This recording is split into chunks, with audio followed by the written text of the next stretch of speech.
ಪ್ರಾರಂಭ ಮಾಡ್ತೀನಿ. ಓಕೆ. ಶ್ರೀ ಹರಿವಾಯು ಗುರುಭ್ಯೋ ನಮಃ. ಓಂ ವಂದೇ ವಿಷ್ಣುಂ ನಮಾಮಿ ಶ್ರಿಯಮಥ ಚ ಭುವಂ ಬ್ರಹ್ಮವಾಯೂ ಚ ವಂದೇ ಗಾಯತ್ರೀಂ ಭಾರತೀಂ ತಾಮಪಿ ಗರುಡಮನಂತಂ ಭಜೆ ರುದ್ರದೇವಂ ದೇವೀಂ ವಂದೇ ಸುಪರ್ಣಿ ಮಹಿಪತಿದಯಿತಾಂ ವಾರುಣೀಮಪ್ಯುಮಾಂ ತಾಂ ಇಂದ್ರಾದೀನ್ ಕಾಮಮುಖ್ಯಾನಪಿ ಸಕಲಸುರಾನ್ ತದ್ಗುರೂನ್ ಮದ್ಗುರೂಂಶ್ಚ ಅಭ್ರಮಂ ಭಂಗರಹಿತಂ ಅಜಡಂ ವಿಮಲಂ ಸದಾ ಆನಂದತೀರ್ಥಮತುಲಂ ಭಜೆ ತಾಪತ್ರಯಾಪಹಂ. ಸಾಧಿತಾ ಕಿಲ ಸತ್ತತ್ವಂ ಬಾಧಿತಾ ಕಿಲ ದುರ್ಮತಂ ಬೋಧಿತಾ ಕಿಲ ಸನ್ಮಾರ್ಗಂ ಮಾಧವಾಖ್ಯಯತಿಂ ಭಜೆ ಮಿಥ್ಯಾ ಸಿದ್ಧಾಂತ ದುರ್ಧ್ವಾಂತ ವಿಧ್ವಂಸನ ವಿಚಕ್ಷಣಃ ಜಯತೀರ್ಥಾಖ್ಯ ತರಣಿರ್ಭಾಸತಾಂ ನೋ ಹೃದಂಬರೆ. ಕಾಲೇ ಫಲತಿ ಸುರದ್ರುಃ ಚಿಂತಾಮಣಿರಪಿ ಯಾಚನೆ ದಾತಾ ವರ್ಷತಿ ಸಕಲಮಭೀಷ್ಟಂ ದರ್ಶನ ಮಾತ್ರಾತ್ ಶ್ರೀಪಾದರಾಣ್ಮುನಿಃ. ಅರ್ಥಿಕಲ್ಪಿತ ಕಲ್ಪೋಯಂ ಪ್ರತ್ಯರ್ಥಿ ಗಜಕೇಸರಿ ವ್ಯಾಸತೀರ್ಥ ಗುರುರ್ಭೂಯಾತ್ ತಸ್ಮದಿಷ್ಟಾರ್ಥ ಸಿದ್ಧಯೇ. ತಪೋ ವಿದ್ಯಾ ವಿರಕ್ತ್ಯಾದಿ ಸದ್ಗುಣೌಘಾಕರಾನಹಂ ವಾದಿರಾಜ ಗುರುನ್ ವಂದೇ ಹಯಗ್ರೀವ ದಯಾಶ್ರಯಾನ್. ಭಕ್ತಾನಾಂ ಮಾನಸಾಂಭೋಜ ಭಾನವೇ ಕಾಮಧೇನವೇ ನಮತಾಂ ಕಲ್ಪತರವೇ ರಾಘವೇ ವಿಜಯೀಂದ್ರ ಗುರವೇ ಜಯೀಂದ್ರ ಗುರವೇ ನಮಃ. ವಂದಾರು ಕಲ್ಪತರವೇ ವಾದಿ ಕೈರವ ಭಾನವೇ ಶ್ರೀರಾಮಚಂದ್ರ ಗುರವೇ ನಮಃ ಕಾರುಣ್ಯ ಸಿಂಧವೇ. ಪೂಜ್ಯಾಯ ರಾಘವೇಂದ್ರಾಯ ಸತ್ಯಧರ್ಮರತಾಯ ಚ ಭಜತಾಂ ಕಲ್ಪವೃಕ್ಷಾಯ ನಮತಾಂ ಕಾಮಧೇನವೇ. ಶ್ರೀ ವಿದ್ಯಾಸಾಗರ ಮಾಧವ ತೀರ್ಥ ಗುರುಭ್ಯೋ ನಮಃ. ಹರಿ ಓಂ. ಪೃಥ್ವೀಮಂಡಲ ಮಧ್ಯಸ್ಥಾಃ ಪೂರ್ಣಬೋಧ ಮತಾನುಗಾಃ ವೈಷ್ಣವಾಃ ವಿಷ್ಣುಹೃದಯಾಃ ತಾನ್ ನಮಸ್ಯೇ ಗುರೂನ್ ಮಮ. ಆಪಾದಮೌಳಿ ಪರ್ಯಂತಂ ಗುರುಣಾಮಾಕೃತಿಂ ಸ್ಮರೇತ್ ತೇನ ವಿಘ್ನಾಃ ಪ್ರಣಶ್ಯಂತಿ ಸಿದ್ಧ್ಯಂತಿ ಚ ಮನೋರಥಾಃ. ಶ್ರೀ ಗುರುಭ್ಯೋ ನಮಃ. ಹರಿ ಓಂ. శ్రీ వ్యాసరాజ భక్తుల విశ్వవేదిక సంస్థాపకులైనటువంటి శ్రీయుత నాగు శ్రీనివాసరావు గారు,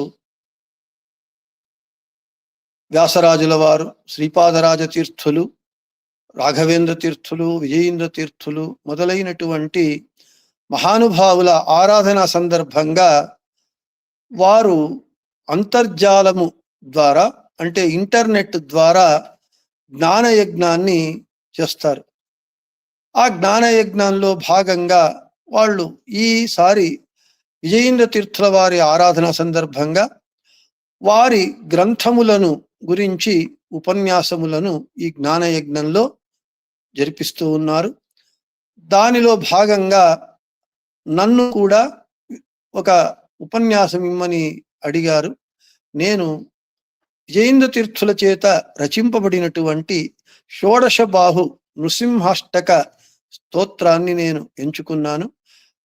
ఆ నరసింహస్వామిని 8 శ్లోకములలో అత్యంత గంభీరంగా ప్రౌఢంగా విజయేంద్ర తీర్థుల వారు స్తోత్రం చేశారు.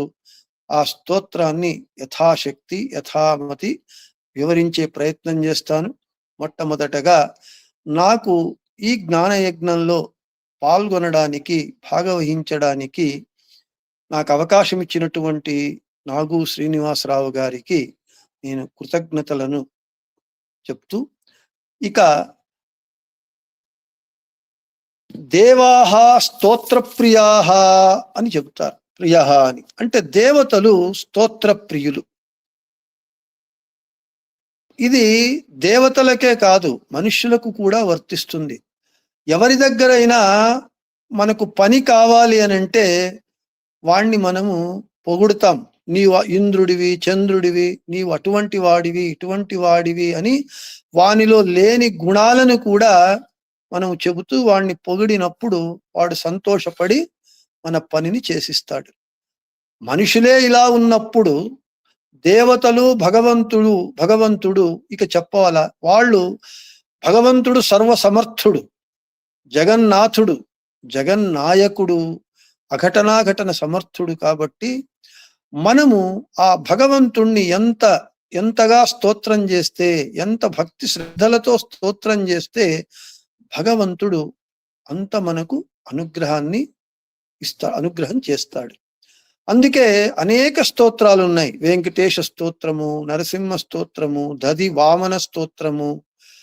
ఈ విధంగా భగవంతుని అనేక అవతారముల, అనేక రూపముల స్తోత్రములను అనేక మంది మహానుభావులు, అపరోక్ష జ్ఞానులు రచించినారు. ఆ కోవకు చెందినదే ఈ విజయేంద్ర తీర్థుల వారి చేత రచింపబడినటువంటి ఈ షోడశ బాహు నృసింహాష్టకము కూడా. ఇక మనకు ఏ విఘ్నములు వచ్చినా ఆ విఘ్నముల పరిహారము కొరకు మనము విఘ్న పరిహారకుడు విఘ్నేశుడు అని మొట్టమొదటగా విఘ్నేశుణ్ణి స్తోత్రం చేస్తాము, ప్రార్థన చేస్తాము, పూజిస్తాము. ఆ విఘ్నేశాంతర్గతుడైనటువంటి భారతీ రమణ ముఖ్య అంతర్గతుడైనటువంటి విశ్వంభర మూర్తి భగవంతుడు ఆ విఘ్నములను తొలగిస్తాడు. ఇక నేరుగా భగవంతుణ్ణే స్తోత్రం చెయ్యటం.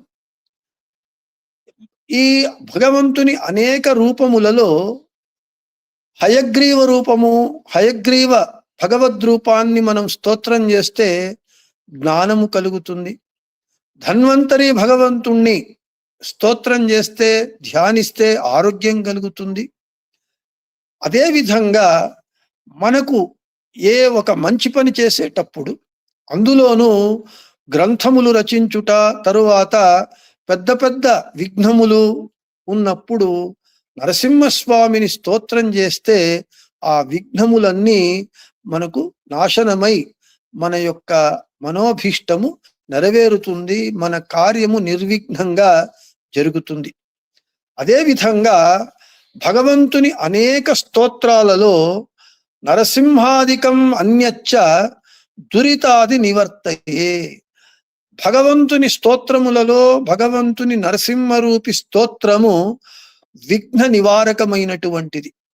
ఎంతటి పెద్ద విఘ్నములైనా నరసింహస్వామిని స్తోత్రం చేసినప్పుడు ఆ విఘ్నములన్నీ పరిహారమవుతాయి. జగద్గురువులైనటువంటి మధ్వాచార్యుల వారు సర్వమూల గ్రంథములను రచించినారు. వారు కూడా వారి గ్రంథములను ప్రారంభం చేసేటప్పుడు మంగళాచరణమును ఆచరిస్తూ ఆ మంగళాచరణ శ్లోకంలో భగవంతుణ్ణి స్తోత్రం చేస్తున్నారు. వాస్తవంగా జీవోత్తములైనటువంటి వాయుదేవుల అవతారమైన మధ్వాచార్యుల వారికి ఏ విఘ్నములు ఉండవు. అయితే లోక శిక్షణార్థము, అంటే నాకు విఘ్నములు లేవు, నా శిష్యులు నా భక్తులైనటువంటి మీకు విఘ్నములుంటాయి, మీరు ఏ గ్రంథము రచించేటప్పుడైనా మీ ఇష్ట దైవాన్ని మొదటి శ్లోకంలో ప్రార్థించండి విఘ్న నివారణకు అని సూచించడానికి, తెలియజేయడానికి మధ్వాచార్యులు కూడా రచిస్తూ ఉన్నారు. ఖండనత్రయంలో ఒకటైనటువంటి మాయావాద ఖండన గ్రంథాన్ని ప్రారంభిస్తూ మధ్వాచార్యుల వారు నరసింహో అఖిలాజ్ఞాన మతధ్వాంత దివాకర జయత్యమిత సజ్ఞాన సుఖశక్తి పయోనిధి అని నరసింహస్వామిని స్తోత్రం చేస్తారు. అదేవిధంగా ఇక్కడ మన విజయేంద్ర తీర్థుల వారు కూడా వారి యొక్క విద్యా వైభవము, వారి పాండిత్య పటిమ, ప్రతిభ అనితర అసాధారణమైనటువంటిది. వారు 104 గ్రంథములను రచించారు. ఆ గ్రంథముల యొక్క వైశిష్ట్యం ఏమిటి, విజయేంద్ర తీర్థుల వారి యొక్క గొప్పదనం ఏమిటి అనేటటువంటి విషయాన్ని రాఘవేంద్ర విజయ కావ్యంలో నారాయణాచార్యుల వారు ఈ విధంగా వర్ణిస్తూ ఉన్నారు. వాక్యే పదే పాద విలోచనోక్తౌ వ్యాసీయ శాస్త్రే చ కృతాన్ ప్రబంధాన్ ఆస్తాం బుధః శ్రోతుమశేషమేషామాఖ్యాః సమాఖ్యాద్యది పండితోసౌ. విజయేంద్ర తీర్థుల వారు రచించినటువంటి 104 గ్రంథములను 100 సంవత్సరముల ఆయుర్దాయంలో గురువుల వద్ద అభ్యసించి జ్ఞానాన్ని సంపాదించుకొని వాటి పాఠ ప్రవచనములు చేయటం కాదు కదా, అది దూరతోపాస్తము, అది చెయ్యటం చాలా అసాధ్యమైనటువంటిది. అటువంటి గ్రంథములను వారు 104 గ్రంథములను రచించారు. ఆ పని కాదు కదా, చివరికి వారు రచించినటువంటి 104 గ్రంథముల పేర్లను తప్పు లేకుండా క్రమంగా ఎవడైతే చెప్పగలుగుతాడో వాడిని పండితుడిగా వాడు పండితుడిగా పరిగణింపబడతాడు అని చెబుతున్నారు. అంటే విజయేంద్ర తీర్థుల వారి యొక్క పాండిత్య ప్రతిభ, విద్యా పటిమ ఎంతటిది అని మనము అర్థం చేసుకోవచ్చు. ఈ విధంగా విజయేంద్ర తీర్థుల వారు అత్యంత ప్రతిభాశాలురై ప్రతివాదులనంతా వాదమునందు ఓడిస్తూ ఉన్నారు వాళ్ళు.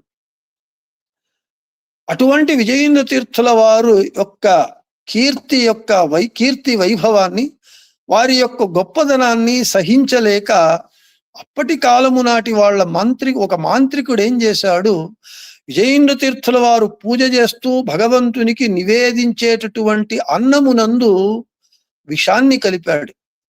ఆ విషయము తెలుసుకున్నటువంటి విజయేంద్ర తీర్థుల వారు ఆ విషము పరిహారం కావడానికి ఈ షోడశబాహు నృసింహాష్టకాన్ని రచించారు. అయితే ఆ విషము కలిసినటువంటి అన్నము భగవంతునికి నివేదించితే అలాగే భగవంతునికి ఏమీ కాదు.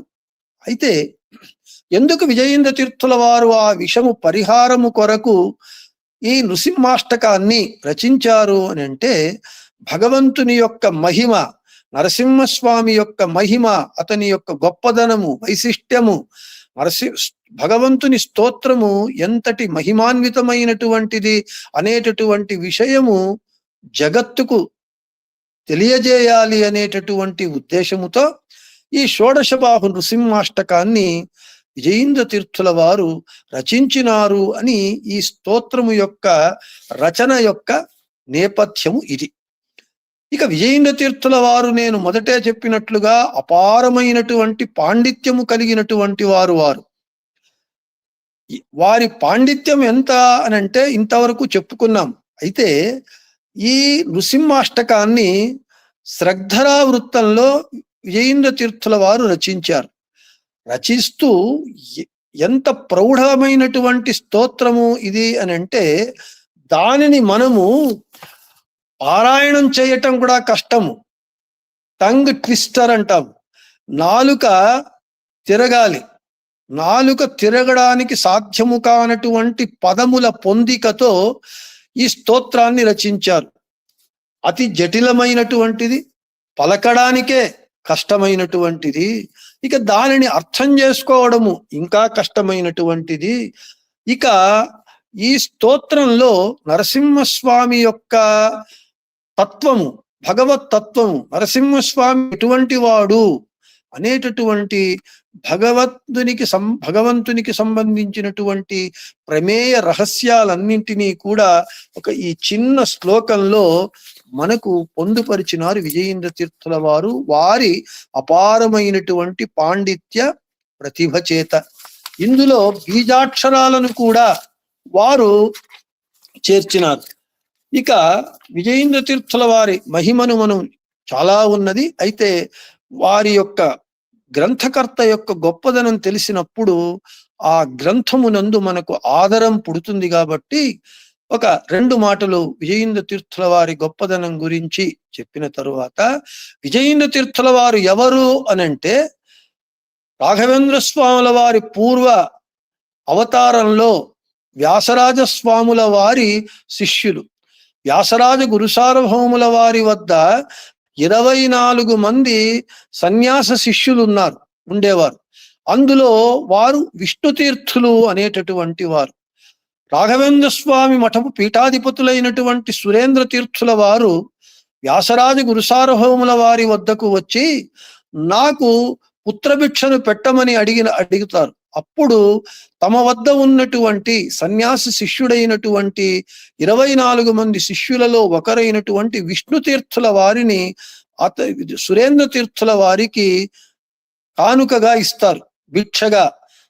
వారిని తీసుకొని వెళ్ళి విజయేంద్ర తీర్థుల వారు రాఘవేంద్ర మఠపు పీఠాధిపతులుగా తమ శిష్యులుగా స్వీకరించి వారిని ఆ ద్వైత వేదాంత విద్యా సామ్రాజ్యానికి పట్టాభిషిక్తులను చేసి శ్రీ విజయేంద్ర తీర్థులు అని నామకరణం చేస్తారు.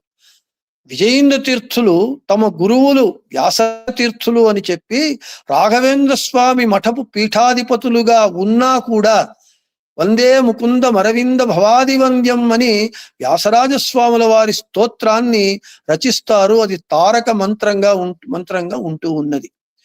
ఇక విజయేంద్ర తీర్థుల వారు ఎవరు అని అంటే విజయేంద్ర తీర్థ కరాబ్జోత్త సుధీంద్ర వరపుత్రక.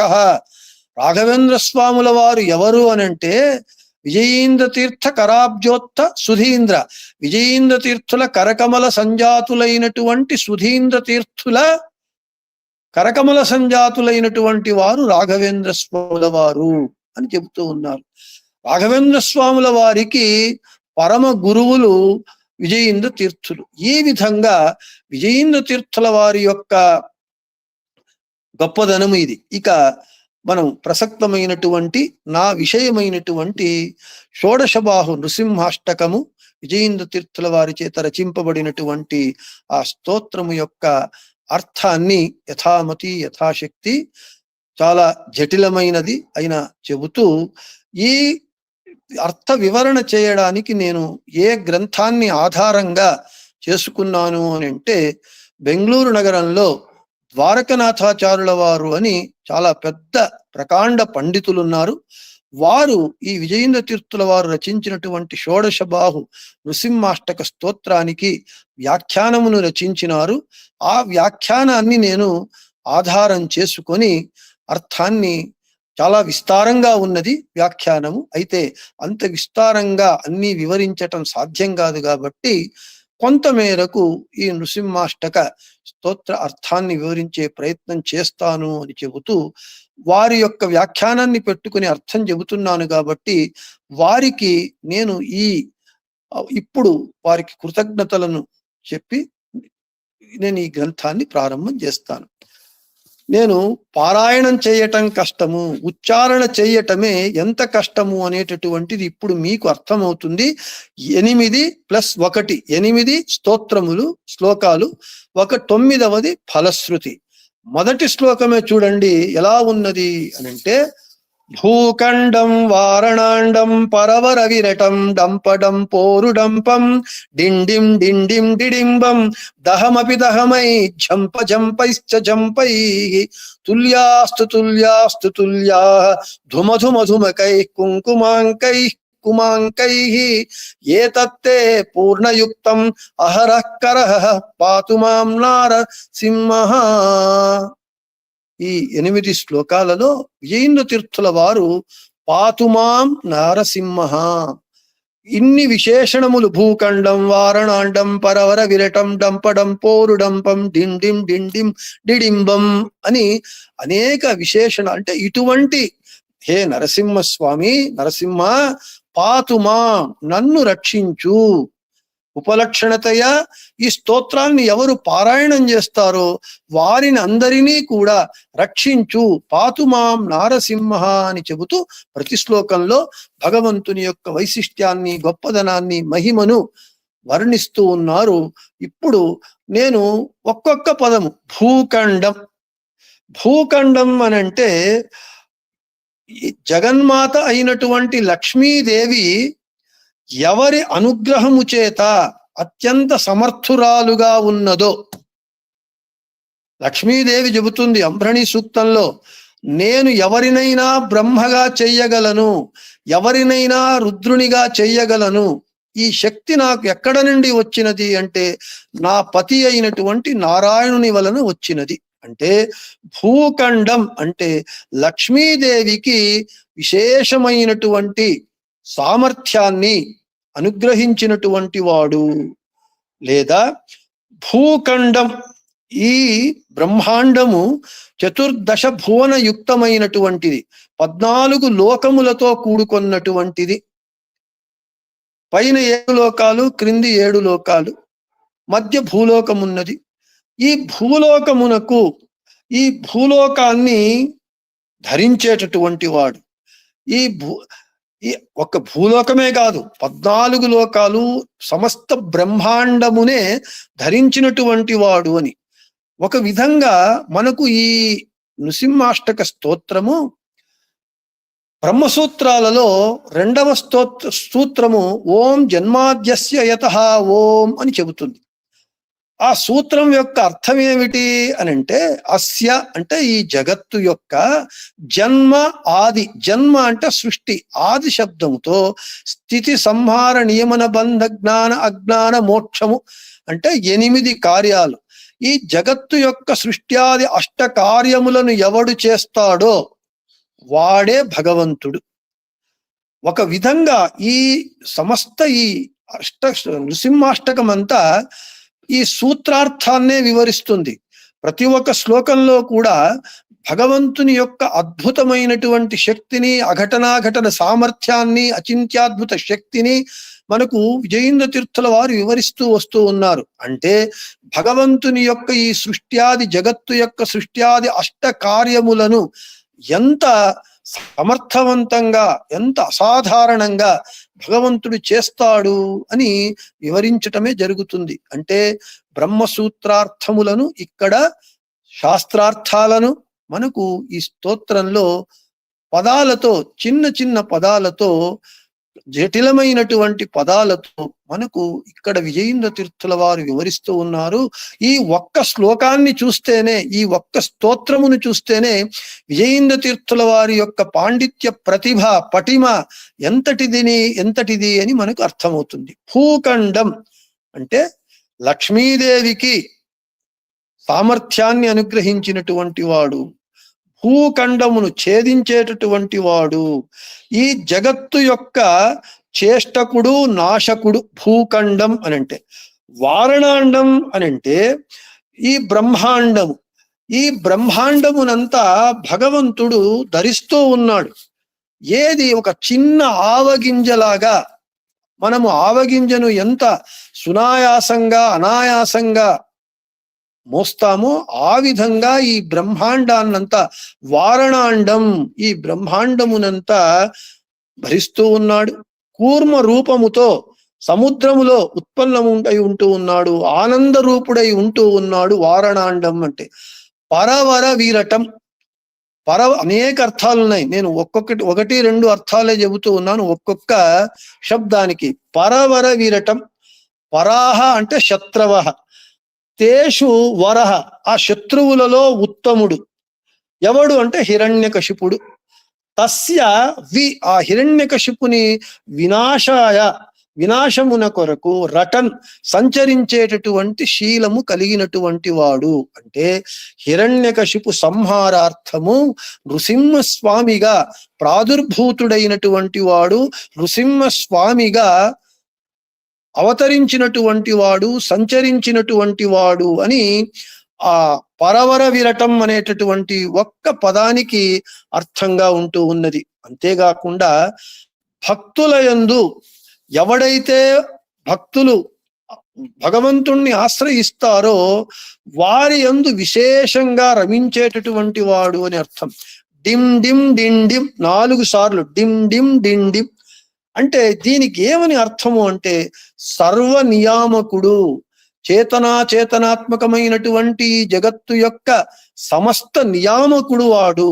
ఇక డిడింబం, డిడింబం అంటే అతిశయేన, అంటే అతిశయేన వ్యాప్తం అంటున్నారు. అంటే అతిశయేన వ్యాప్తం ఇత్యర్థ.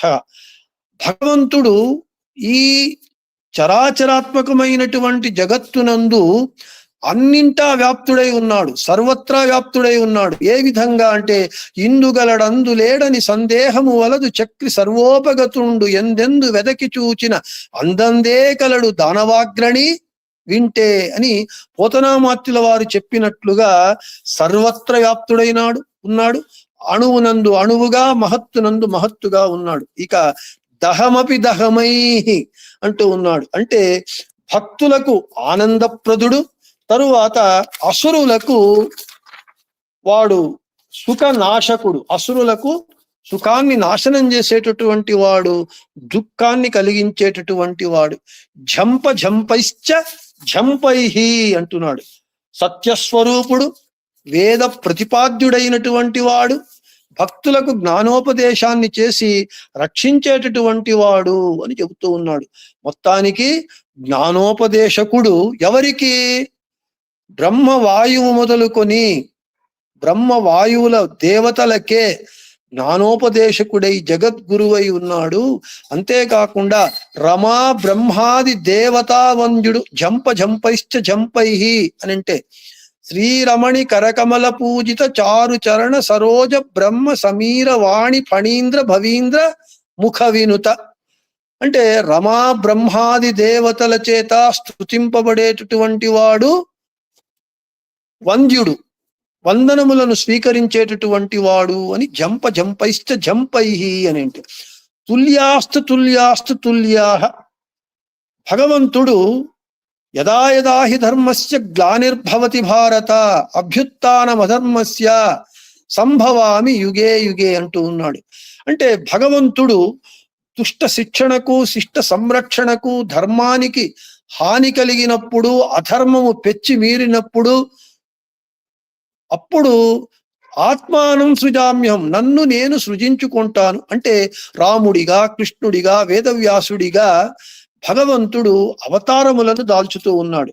ఈ తుల్యాస్తు తుల్యాస్తు తుల్యాహ అనేటటువంటి పదానికి అనేక అర్థాలున్నా ముఖ్యమైనటువంటి అర్థం ఏమిటి అని అంటే భగవంతునికి, భగవంతుని అవతారములకు, భగవంతుని రూపములకు భేదము లేదు. భగవంతునికి ఎంత శక్తి ఉన్నదో భగవంతుని అవతారములకు, రూపములకు అంతే శక్తి ఉన్నది అనేటటువంటి తత్వము ఈ తుల్యాస్తు తుల్యాస్తు తుల్యాహ అనేటటువంటి పదము చేత తెలియజేస్తూ ఉన్నారు. ఇక ధుమధుమ ధుమకైహి అంటే జగన్ నిర్మాతృ అంటే జగత్తును సృష్టించేటటువంటి వాడు, అదే విధంగా జగత్తును నాశనం చేసేటటువంటి వాడు కూడా వాడే. అందుకే ఈ జగత్తు యొక్క సృష్ట్యాది అష్టకార్యములు చేసేటటువంటి వాడు, జగత్తును సృష్టించేటటువంటి వాడు, పోషించేటటువంటి వాడు, నాశనము లయకర్త. అయితే మనకు తెలిసినది ఏమిటి? బ్రహ్మ సృష్టికర్త, రుద్రుడు లయకర్త, విష్ణువు స్థితికర్త అని. అయితే విష్ణువే భగవంతుడే బ్రహ్మయందు బ్రహ్మాకారుడై, బ్రహ్మవాచ్యుడై, బ్రహ్మాంతర్యామి అయి, బ్రహ్మ నుండి భిన్నుడై అదే సృష్టి చేస్తాడు. రుద్రుని యందు రుద్రాకారుడై, రుద్రనామకుడై, రుద్రశబ్దవాచ్యుడై, రుద్రాంతర్యామి అయి, రుద్రుని నుండి భిన్నుడై లయ కార్యాన్ని చేస్తాడు. ఇక విష్ణువుగా తాను స్థితి కార్యాన్ని చేస్తాడు. అందుకే జగవనెల్లవ నిర్మిಸುವ ನಾಲ್ಮಗನೊಳಗೆ ತಾನಿದ್ದು గగనకేశనొళిద్దు సంహరిಸುవ. ఇదే విషయాన్ని జగన్నాథదాసుల వారు హరికథామృత సారంలో చెబుతూ ఉన్నారు. కుంకుమాంకైహి అంటున్నాడు. అంటే సజ్జనులకు, తన భక్తులకు, సజ్జనులకు సుఖాన్ని ఇస్తాడు, దుర్జనులను శిక్షిస్తాడు అని అర్థం. అందుకే దాసుల వారు అన్నారు, నంబి కెట్టవరిల్లవో రంగన నంబదె కెట్టరె కెడలి. భగవంతుణ్ణి నమ్మి చెడినటువంటి వారు ఈ జగత్తునందు ఎవరూ లేరు. నమ్మక చెడిపోయింటే చెడిపోయి ఉండుగాక. అందుకే సజ్జనులకు సుఖాన్ని ఇచ్చేటటువంటి వాడు, దుర్జనులకు దుఃఖాన్ని ఇచ్చేటటువంటి వాడు, శిక్షించేటటువంటి వాడు అని కుంకుమాంకైహి అని. కుమాంకైహి రుద్రాది దేవతలను అనుగ్రహిస్తూ ఉన్నాడు. రుద్రాది దేవతలను కూడా అనుగ్రహించేటటువంటి వాడు. మొత్తానికి ఈ శ్లోకంలో ఉండేటటువంటి ఒక్కొక్క పదానికి అర్థమిస్తూ మొత్తం ఈ శ్లోకం యొక్క తాత్పర్యం ఏమిటి అని అంటే దుష్టుడైనటువంటి, దైత్యోత్తముడైనటువంటి హిరణ్యకశిపుని సంహరించడానికి, ఎందుకు సంహరించడానికి భగవంతుడు వచ్చాడు అంటే తన భక్తుడైనటువంటి ప్రహ్లాదుణ్ణి, ఆ ప్రహ్లాదుడు ఎవడో కాదు హిరణ్యకశిపుని కొడుకే, అటువంటి తన కొడుకైన రాక్షస ప్రవృత్తితో తన ద్వేషి అయినటువంటి, తన శత్రువు అయినటువంటి హరిని భక్తి చేస్తూ ఉన్నాడని చెప్పి అతనిని చిత్రవదలు పెట్టి అతనిని సంహరించడానికి ప్రయత్నించినప్పుడు భగవంతుడు ఆ ప్రహ్లాదుని మాటను నిజం చేస్తూ సత్యం విధాతుం నిజభృత్య భాషితం వ్యాప్తించ భూతేషు అఖిలేషు చాత్మనః అదృశ్యతాత్యద్భుత రూపముత్వహన్ స్తంభే సభాయాం న మృగం న మానుషం అని తన నిజభక్తుల మాటలను నిజం చేస్తూ జడ పదార్థమైనటువంటి స్తంభము నుండి నరుడు కాకుండా మృగము కాకుండా నర మృగాకారి అయి బ్రహ్మ వరమును నిజం చేస్తూ పగలు కాకుండా రాత్రి కాకుండా బయట కాకుండా లోపల కాకుండా అసుర సంధ్యాకాలమునందు అంతఃపుర గడపమాను మీద పెట్టుకొని ఆయుధములు కానటువంటి గోళ్లను ఆయుధములుగా చేసుకొని హిరణ్యకశిపుని సంహరించినటువంటి వాడు. హిరణ్యకశిపుడు చూచాడట, భాగవతంలో వస్తుంది, వీడెవడు నరుడు కాదు మృగము కాదు నరమృగాకారిగా ఉన్నాడు, వీడెవడు నన్ను వచ్చి సంహరిస్తాడు అని అపహాస్యం చేశాడట. భగవంతుణ్ణి తక్కువగా అంచనా వేశాడట. అయితే ఆ నర మృగాకారి అయినటువంటి నరసింహస్వామి వాణ్ణి కడుపు చీల్చి చండాడి వాణ్ణి సంహరిస్తాడు. అటువంటి దుష్టులను సంహరించేటటువంటి వాడు, సజ్జనులను రక్షించేటటువంటి వాడు, దేవతలకు జ్ఞానోపదేశకుడు, తరువాత దేదీప్యమానుడు అయినటువంటి భక్తుల పాపములను నాశనం చేసేటటువంటి నారసింహుడు. పాతుమాం నారసింహ, అటువంటి నరసింహస్వామి నన్ను రక్షించుగాక, ఉపలక్షణతయా ఈ సకల సజ్జనులను రక్షించుగాక అని ఈ శ్లోకం యొక్క తాత్పర్యం. ఇక రెండవ శ్లోకం చూడండి. భూభృద్భుజంగం ప్రళయరవరం ప్రజ్వల జ్వాలమాలం ఖర్జర్జం ఖర్జదుర్జం ఖకచ ఖచ ఖచిత్ ఖర్జ దుర్జర్జయంతం భూభాగం భోగభాగం గగ గగ గగనం గర్మత్యుగ్రగండం స్వచ్ఛం పుచ్చం స్వగచ్చం స్వజన జననుతః పాతు మాం నారసింహ. ఇప్పుడు మీకు అర్థమైందా ఈ శ్లోకాన్ని పారాయణం చేయటం ఎంత కష్టమో?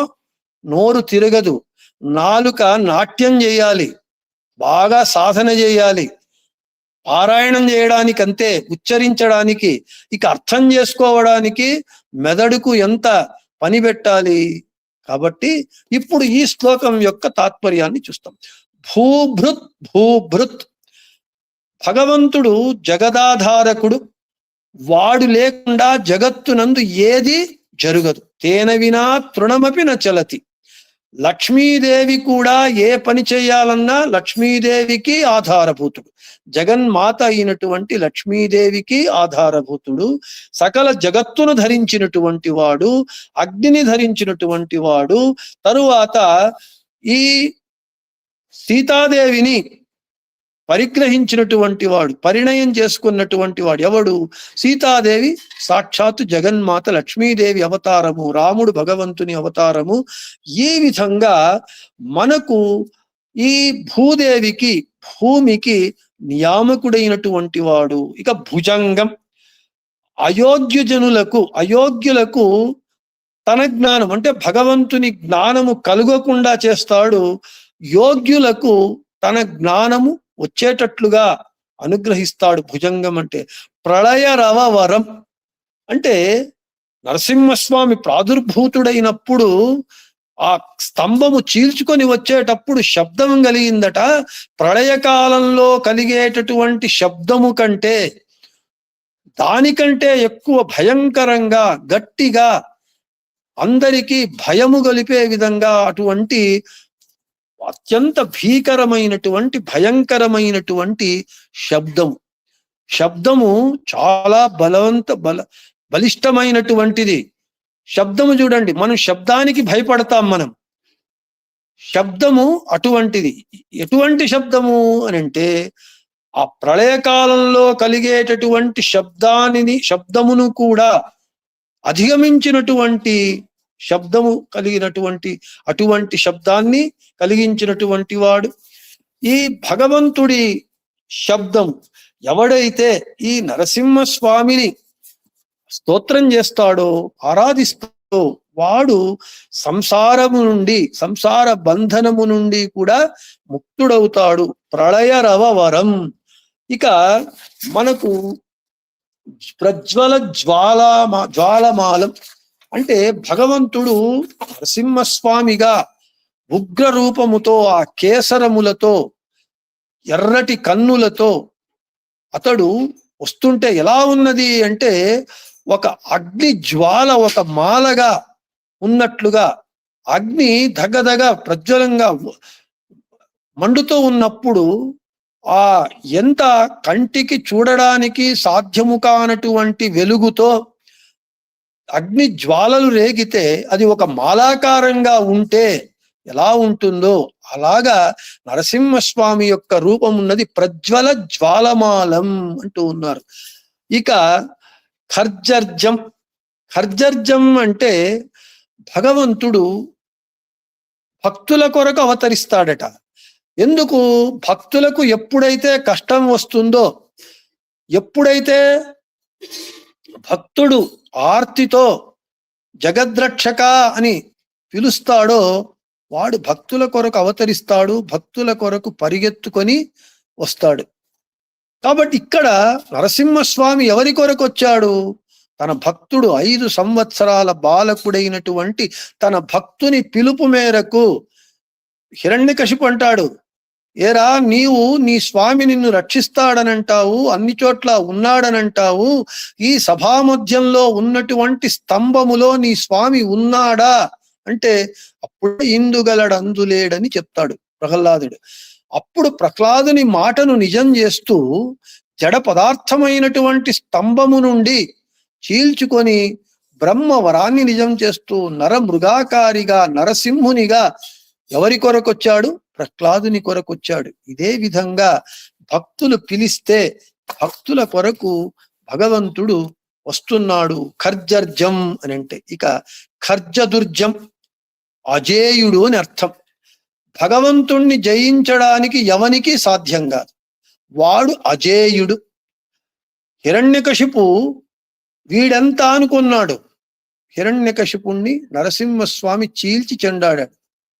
వాని తమ్ముడు హిరణ్యాక్షుడు వరాహ రూపంతో వాణ్ణి సంహరించాడు.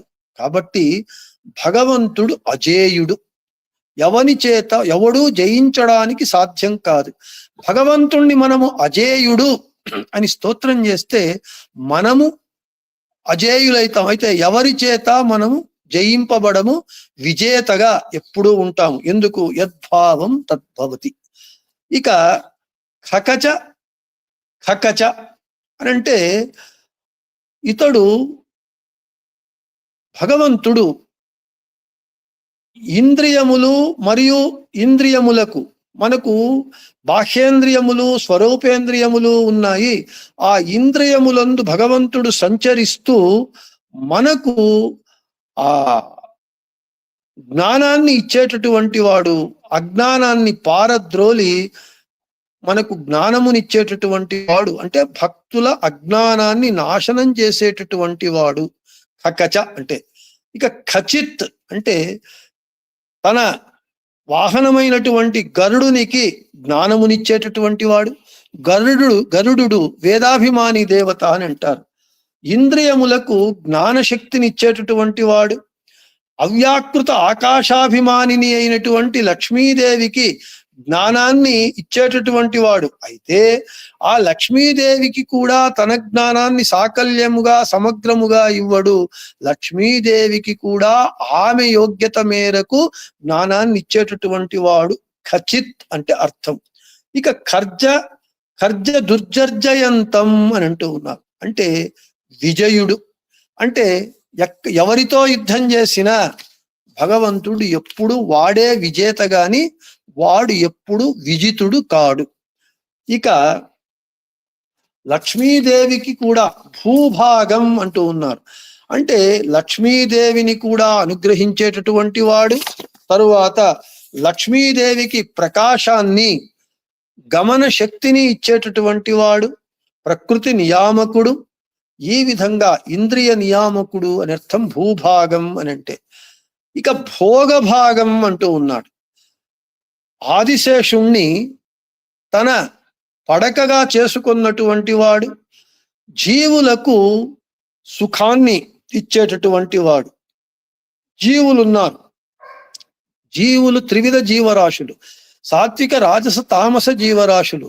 ఈ ముగ్గురికి 3 వర్గాలకు వారి వారి స్వభావ గుణములకు అనుగుణంగా, అంటే సాత్వికులకు సుఖము, రాజసులకు నిత్య సంసారము, తామసులకు నిత్య నరకాన్ని ఇచ్చేటటువంటి వాడు అని అర్థం. ఇక గగ గగ గగనం, గగ గగ గగనం అని అంటే సర్వజ్ఞుడు.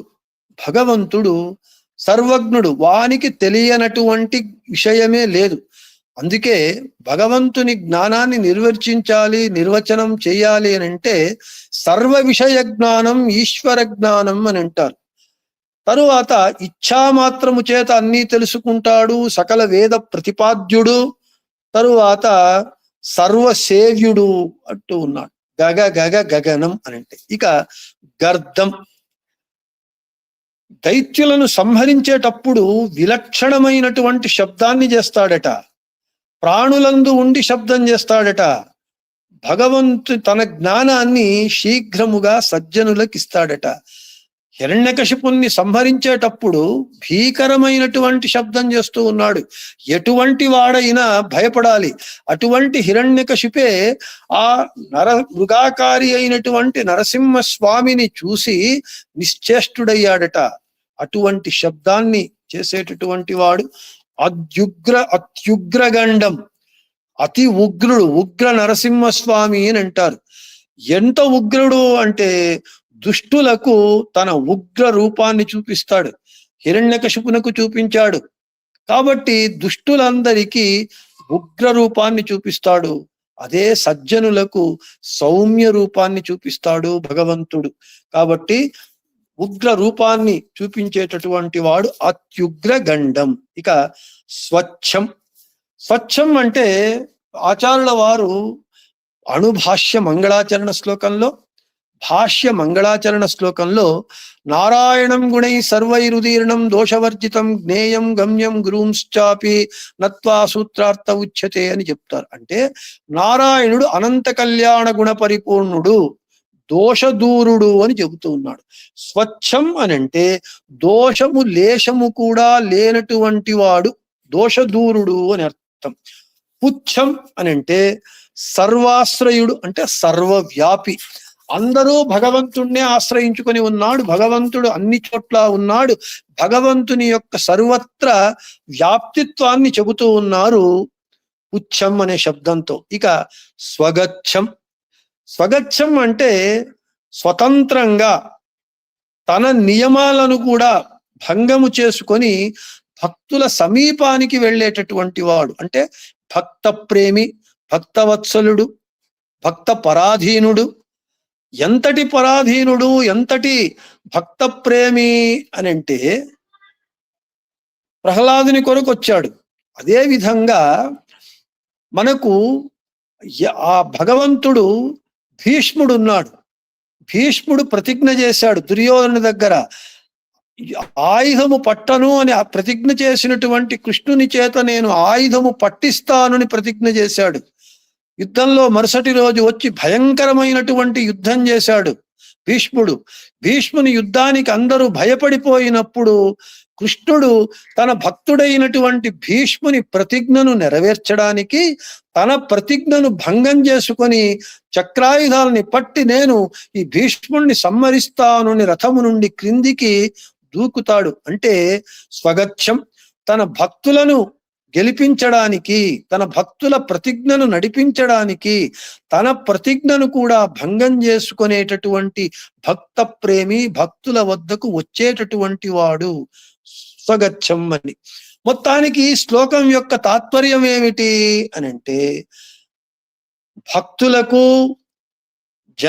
జన్మనిచ్చేటటువంటి వాడు, సమస్త దేవతల చేత నమస్కరించేటటువంటి వాడు, రమా బ్రహ్మాది దేవతల చేత వంద్యుడు, స్తుత్యుడు, స్వతంత్రుడు, జననరహితుడు, తరువాత జగన్నాయకుడు, జగత్పిత అయినటువంటి వాడు, అందరి చేత నమస్కరింపదగినటువంటి వాడు, అనంత సుఖ స్వరూపుడు, వేదములకు విషయమైనటువంటి వాడు, వేద ప్రతిపాద్యుడు.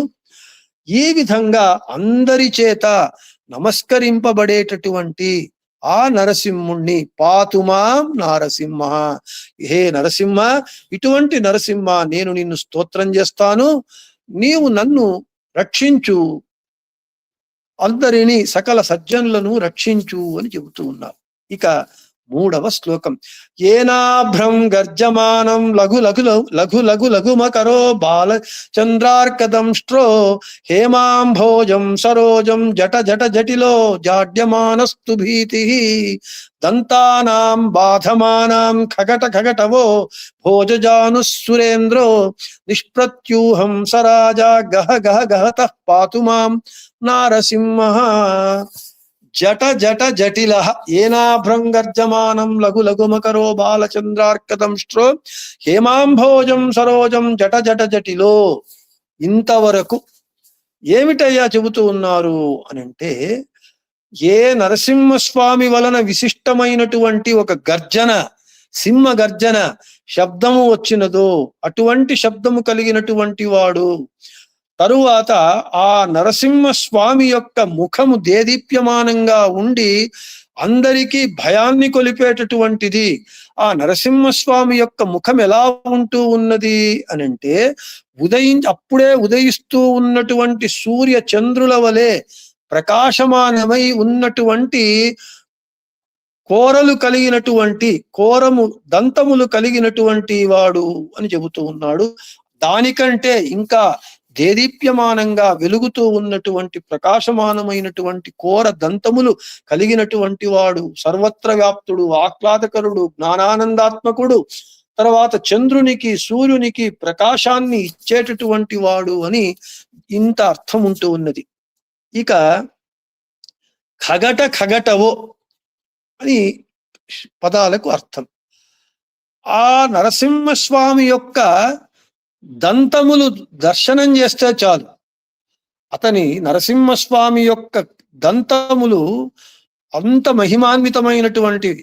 ఆ నరసింహస్వామి యొక్క దంత దర్శనము చేతనే సంసార సముద్రము నుండి మనము నివృత్తి అవుతాము, సముద్ర సాగరమును మనము దాటగలము. ఇక ఆ నరసింహస్వామి యొక్క దంతములను దర్శనం చేసుకొని రుద్రుల వారే భయపడ్డారట. ఇక ఈ భక్తుల స్తోత్రములను స్వీకరించేటటువంటి వాడు, భక్తుల యొక్క సంసార దుఃఖాన్ని నాశనం చేసేటటువంటి నారసింహుడు. ఖగట ఖగటవో అంటే. ఇక భోజజానుహు అంటే జగత్ ప్రేరకుడు. ఈ జగత్తు జరగాలి, జగత్తులో అనంతమైనటువంటి జీవరాశి ఉంటూ ఉన్నది. అన్ని జీవరాశులు ప్రతిక్షణము అనుక్షణము ఏదో ఒక పనిని చేస్తూనే ఉంటాయి. అవన్నీ చెయ్యాలి అనంటే ఈ జగత్తునందు 2 తత్వములు. ఆచార్యుల వారు చెప్పినట్లుగా స్వతంత్రం అస్వతంత్రం చ ద్వివిధం తత్వమిష్యతే. జగత్తునందు 2 తత్వములు. ఒక తత్వము స్వతంత్ర తత్వము, అది భగవంతుడు ఒక్కడే. ఇక మిగిలినవన్నీ అస్వతంత్ర తత్వములు. లక్ష్మీదేవి మొదలుకొని తృణాంత పర్యంతము అందరూ అస్వతంత్రులు కాబట్టి, స్వతంత్రులైనటువంటి వారు వీరు పని చేయాలి, కదలాలి అనంటే భగవంతుడే ప్రేరకుడై, నియామకుడై, ప్రేర్యుడై ఉంటే తప్ప ఏ పని జరగదు. ఈ విధంగా జగత్తు యొక్క ప్రేరకుడు, నియామకుడు అయినటువంటి వాడు భోజజానుహుని. సురేంద్ర దేవతాశ్రేష్ఠుడు, దేవదేవోత్తముడు, అఖిలాండ కోటి బ్రహ్మాండ నాయకుడు. అంతేకాకుండా వేద ప్రతిపాద్యుడు, స్వయం సర్వజ్ఞుడు, గహ గహ గహత అంటే భక్తులకు జ్ఞానమునిచ్చేటటువంటి వాడు, భక్తులకు జ్ఞానప్రదాత అని చెబుతూ ఉన్నారు. ఇటువంటి లక్షణములు, ఇటువంటి గొప్పదనము, ఇటువంటి గుణములు కలిగినటువంటి ప్రతిరోధము అంటే భగవంతునికి ఎవరు భగవంతుణ్ణి అడ్డగించేటటువంటి వాళ్లే లేరు. అందుకే వానికి అనిరుద్ధుడు అని పేరు. వానిని విరోధించేటటువంటి వాడు ఎవడు లేడు. ప్రతికూల కర్త అనేటటువంటి వాడు లేడు.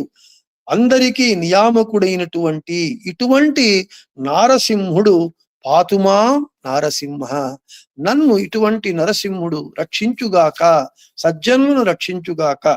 ఇక 5వ శ్లోకం.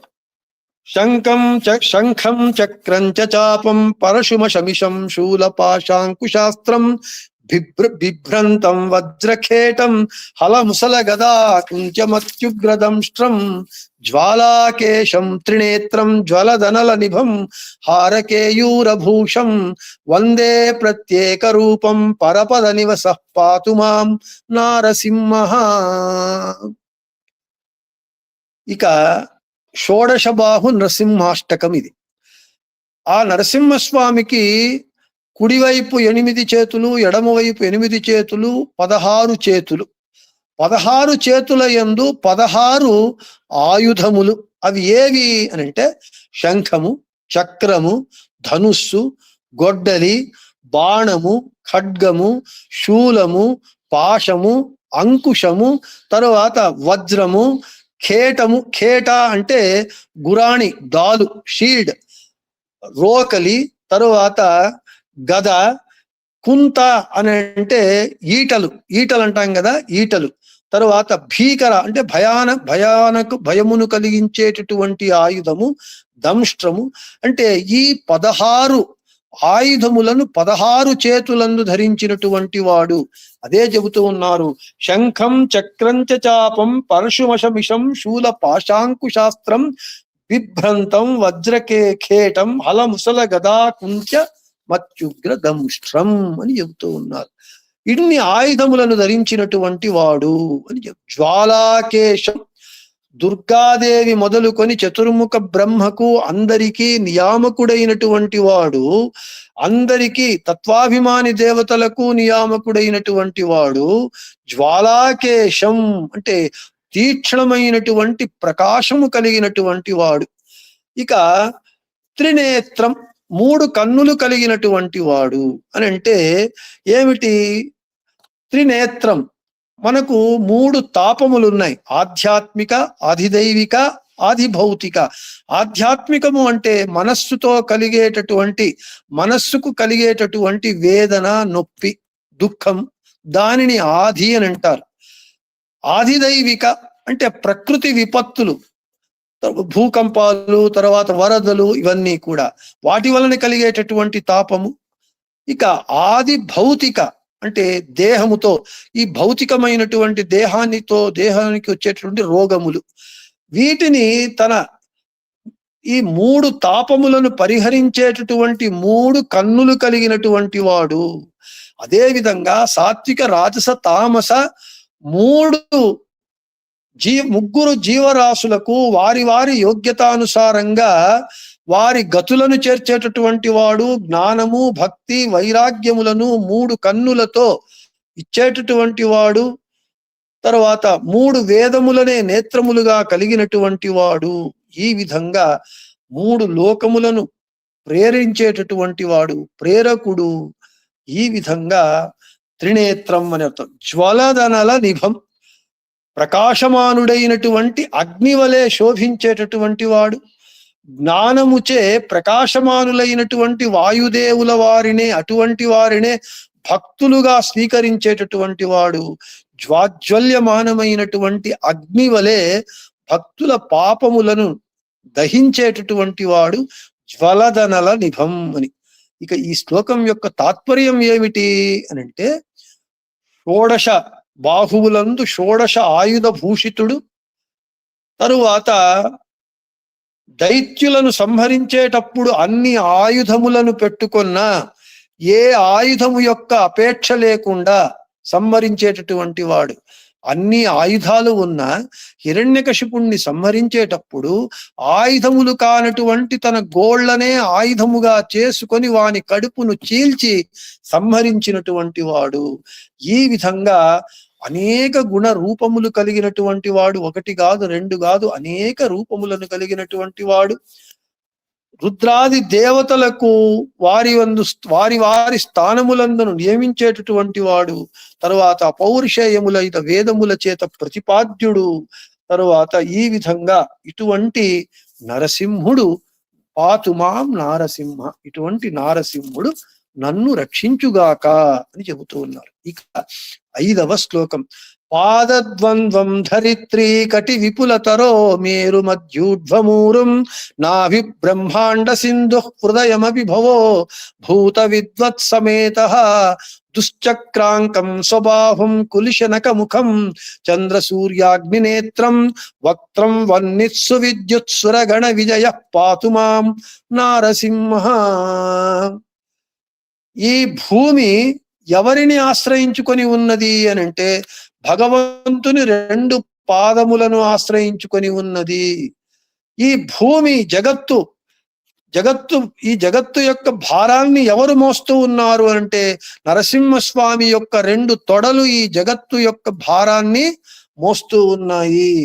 ఎవని యొక్క నాభి ఈ బ్రహ్మాండములో ఉన్నటువంటి నదీ నదములకు ఆశ్రయంగా ఉంటూ ఉన్నదంటే ఆ భగవంతుని నాభి నుండే ఈ బ్రహ్మాండము ఉద్భవించింది. బ్రహ్మాండానికి ఆశ్రయమైనటువంటిది భగవంతుని నాభి.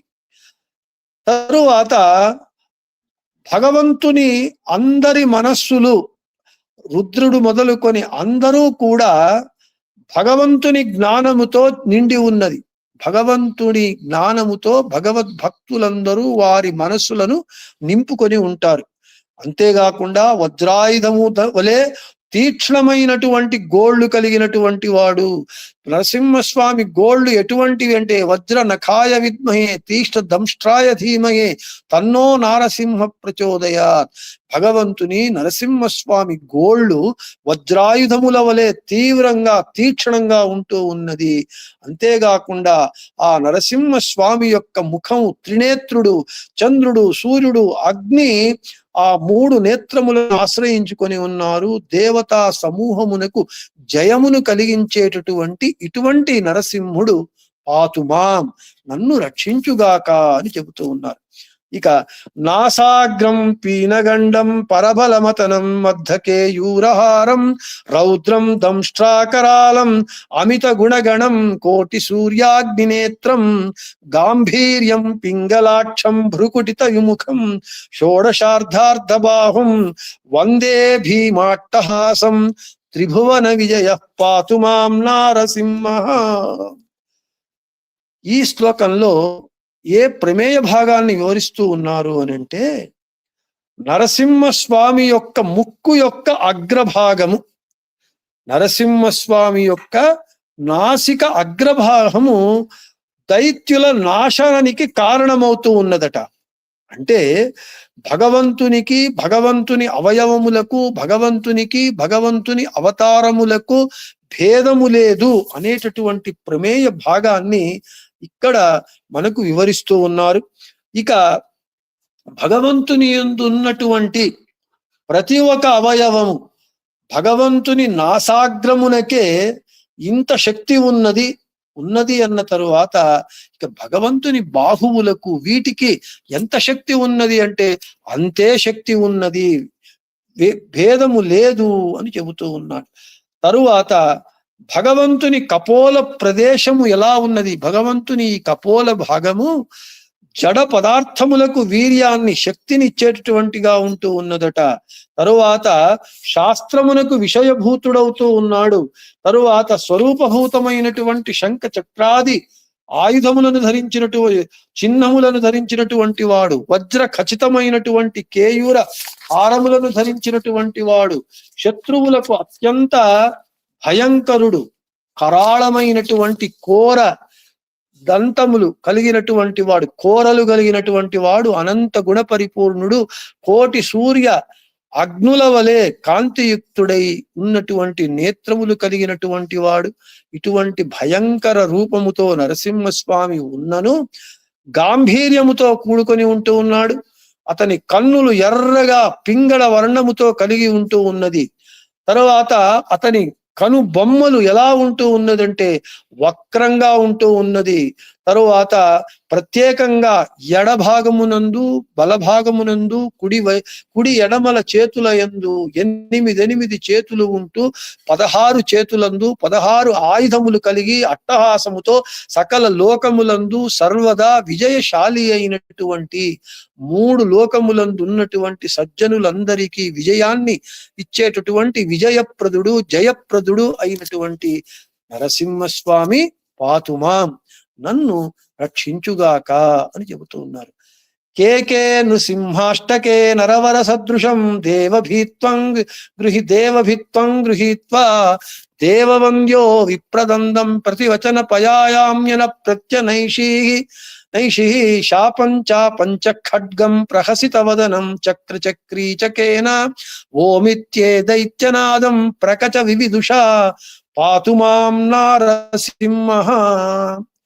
ఏ భక్తులైతే ఈ 8 శ్లోకములతో కూడినటువంటి నృసింహాష్టకాన్ని శ్రద్ధాభక్తులతో చదువుతారో, పారాయణం చేస్తారో, ఆ వారికి నరసింహస్వామి అనుగ్రహం చేత భయనాశనము కలిగించేటటువంటి శక్తి, వారి వారి యోగ్యతానుసారంగా దేవతలతో సమానమైనటువంటి సుఖమును సంపాదించుకుంటారు. అంతేకాకుండా ప్రకృష్టమైనటువంటి జ్ఞానాన్ని ఇస్తాడు భగవంతుడు.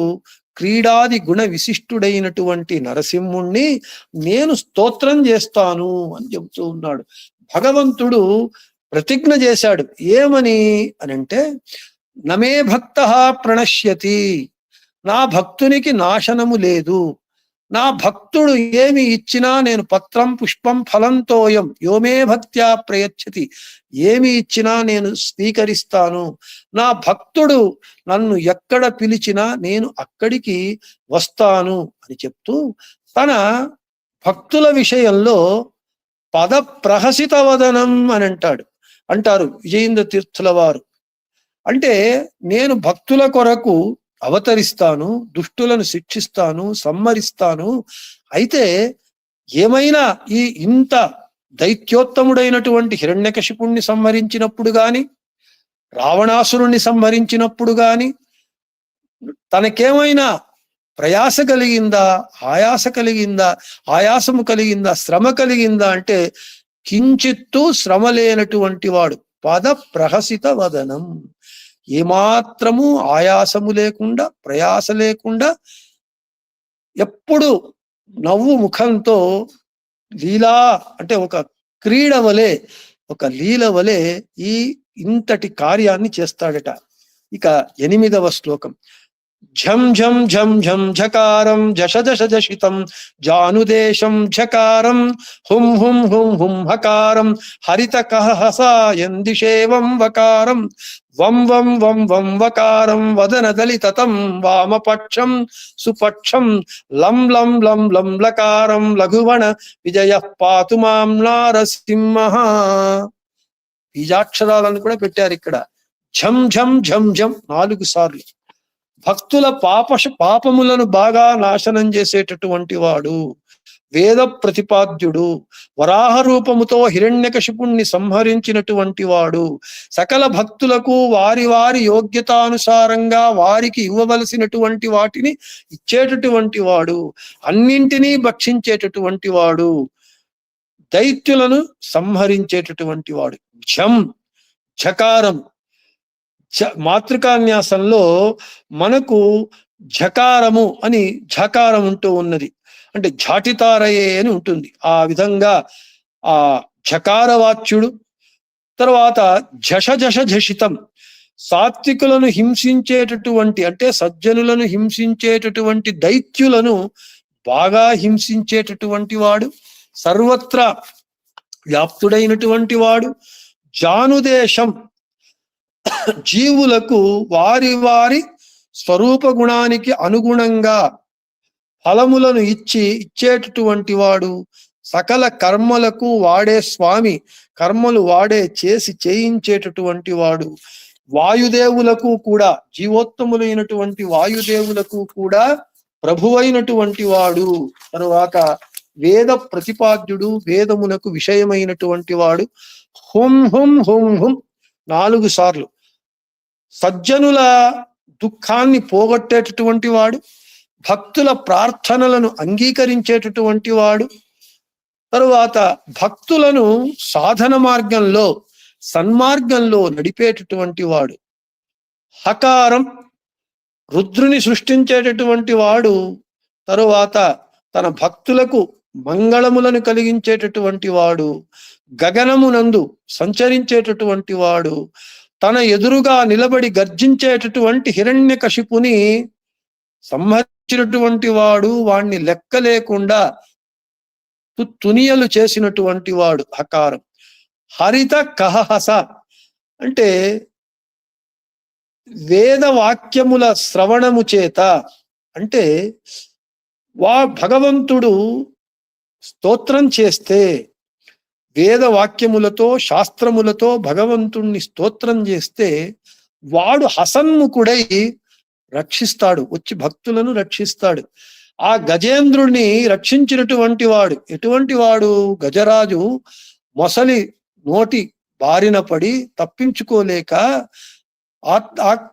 ఆర్తితో భగవంతుణ్ణి ధైర్యంబు విలోలంబయ్య ప్రాణంబుల్ ఠావుల్ తప్పెను నీవే తప్ప నితఃపరం వెరుగా కావవే వరదా భద్రాత్మక అని గట్టిగా ఎలుగెత్తి అరచినప్పుడు, అప్పుడు ఏమాత్రము ఆలస్యము చెయ్యకుండా సిరికింజప్పుడు శంఖ చక్ర యుగముంచేదోయి సంధింపడు, లక్ష్మీదేవికి చెప్పకుండా శంఖ చక్రములను పట్టకుండా నేరుగా వచ్చి ఆ గజరాజును మకరి బారి నుండి రక్షించినటువంటి వాడు. అంటే తన భక్తుల ప్రార్థనలను మన్నించి వారి దగ్గరకు వచ్చి వారిని రక్షించేటటువంటి వాడు అని అర్థం. యందిషే వకారం. ఇక పూర్ణ జ్ఞానాత్మకుడైనటువంటి భగవంతుడు జ్ఞానానందములే దేహముగా కలిగినటువంటి వాడు, జ్ఞాన స్వరూపుడు. చక్కెర బొమ్మలాగా, చక్కెర బొమ్మలో పాదము దగ్గర ఒకే విధంగా తీపి ఉంటుంది, శిరస్సు దగ్గర ఒకే విధంగా తీపి ఉంటుంది. అదే విధంగా జ్ఞానమే దేహముగా కలిగినటువంటి వాడు జ్ఞాన స్వరూపుడు. అటువంటి వాసుదేవ నామకుడైనటువంటి ఆ నరసింహస్వామికి నేను నమస్కరిస్తాను. విరక్తులకు జ్ఞానాన్ని ఇచ్చేటటువంటి వాడు. వం వకారం. కళ్యాణ రూపుడు, కళ్యాణ స్వరూపుడు, బలవంతుడు, నమస్కారము చేయడానికి చేయించుకోవడానికి అర్హుడు, ప్రకృష్టమైనటువంటి జ్ఞానమునకు విషయమైనటువంటి వాడు, జగత్తును నాశనం చేసేటటువంటి వాడు, వాడే సృష్టించేటటువంటి వాడు, భక్తుల పాపములను పోగొట్టి వారిని పవిత్రులుగా చేసేటటువంటి వాడు. వం వకారం. వదనదలి తతం. ఇక వీడు సర్వత్ర వ్యాప్తుడు, అక్కడ ఇక్కడ ఎక్కడ అని సంశయము లేకుండా అన్ని చోట్ల వ్యాప్తుడై ఉన్నటువంటి వాడు భగవంతుడు. ఇక వామపక్షం, దీని యొక్క అర్థం ఏమిటి అని అంటే, సజ్జనులకు సుఖాన్నిచ్చేటటువంటి వాడు, దుష్టులకు దుర్బుద్ధినిచ్చేటటువంటి వాడు. ఎందుకంటే సజ్జనులు సత్సాధన చేసుకొని మోక్షానికి వెళ్ళాలి, దుర్జనులు దుస్సాధన చేసుకొని నిత్య నరకానికి వెళ్ళాలి. త్రివిధ జీవరాశులకు వారి వారి స్వరూప గుణమునకు అనుగుణంగా ఇచ్చేటటువంటి వాడు ఫలాన్ని. సుపక్షం, వీడు భక్తవత్సలుడు. ఎవరు భక్తులు ఎన్ని అపరాధములు చేసినా భక్తాపరాధ సహిష్ణు అని అంటారు. భీష్మన అవగుణగళెణిసిదనేనో కరుణాಳು. బృహస్పత్యాచార్యుల వారి దోషాన్ని ఎంచలేదు. ఇదే విధంగా అర్జునుడు తన పట్ల ఎన్ని తప్పులు చేసినా ఎంచలేదు. అంటే భక్తవత్సలుడు, భక్తుల పక్షం ఉంటాడు, ఎప్పుడు భక్త పక్షపాతిగా ఉంటూ ఉన్నాడు. అటువంటి ఇన్ని విశేషణములు కలిగినటువంటి ఇటువంటి నరసింహుడు పాతుమాం, నన్ను రక్షించుగాక, సజ్జనులను రక్షించుగాక. ఇక 9వ శ్లోకంలో ఫలశ్రుతిని చెబుతూ ఉన్నారు. భూత ప్రేత పిశాచ యక్ష గణశద్దేశాంతదుచ్చాటన చోర వ్యాధి మహజ్వరం భయహరం శత్రుక్షయం నిశ్చయం సంధ్యాకాల జపం తమష్టకమిదం సద్భక్తి పూర్వాదిభిః ప్రహ్లాదేన వరో వరస్తు జయితా సత్పూజితాం భూతయే. 8 శ్లోకములు, షోడశ బాహు నృసింహాష్టకము. 9వ శ్లోకంలో ఫలశ్రుతిని విజయేంద్ర తీర్థుల వారు చెబుతూ ఉన్నారు. సంధ్యాకాలములో సాయం సంధ్యావందనము ఆచరించిన తరువాత ఆ సంధ్యాకాలంలో ఈ స్తోత్రాన్ని పఠిస్తే ఫలం ఏమిటి అని అంటే, భూత ప్రేత పిశాచ యక్ష గణశ దేశాంతదుచ్చాటన. భూతములు, ప్రేతములు, పిశాచములు, యక్షములు ఇవన్నీ కూడా దుష్ట శక్తులన్నీ దూరము పారిపోతాయి.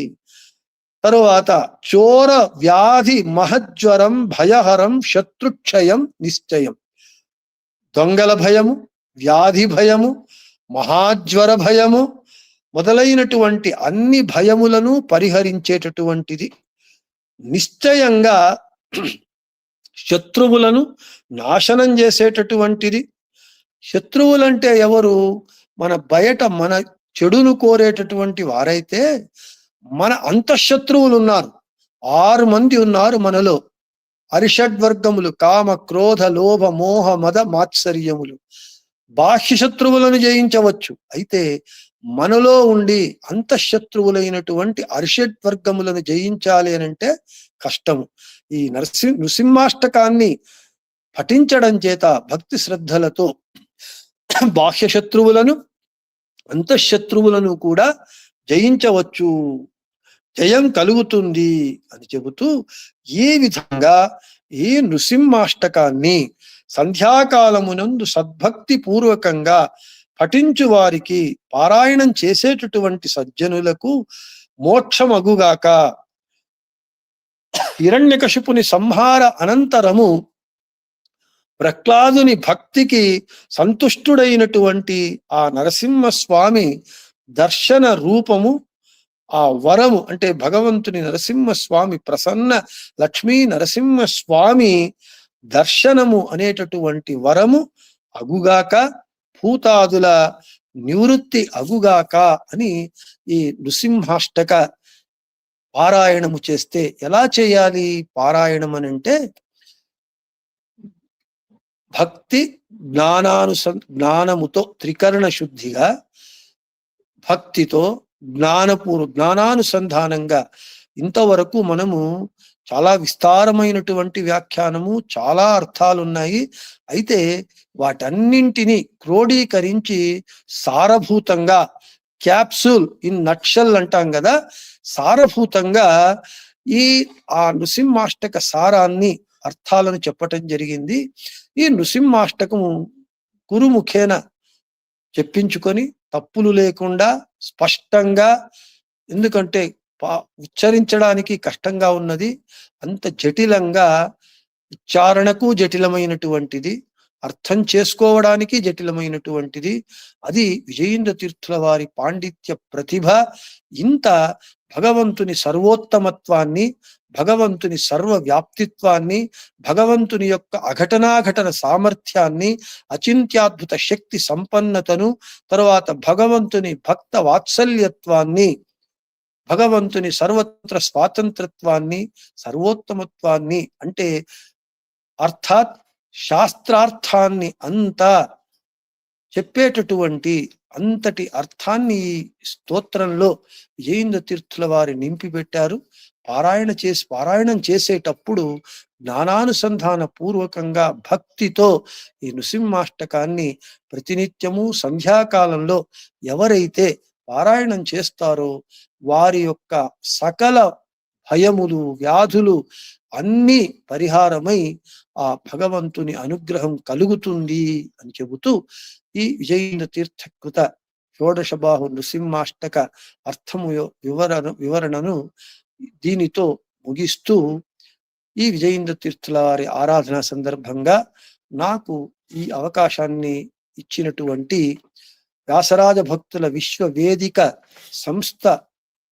సంస్థాపక అధ్యక్షులైనటువంటి శ్రీయుత నాగు శ్రీనివాసరావు గారికి చివరగా మళ్ళీ ఒకసారి కృతజ్ఞతలను చెబుతూ, ఈ స్తోత్ర వివరణను ఎవరు వింటారో వారికి చెప్పినటువంటి నాకు కూడా ఆ నారసింహస్వామి అనుగ్రహం చేసి మనలను అనుగ్రహించి మనలందరినీ రక్షించుగాక అని చెబుతూ, శ్రీకృష్ణార్పణమస్తు, మధ్యేశార్పణమస్తు, అందరికీ శుభమస్తు.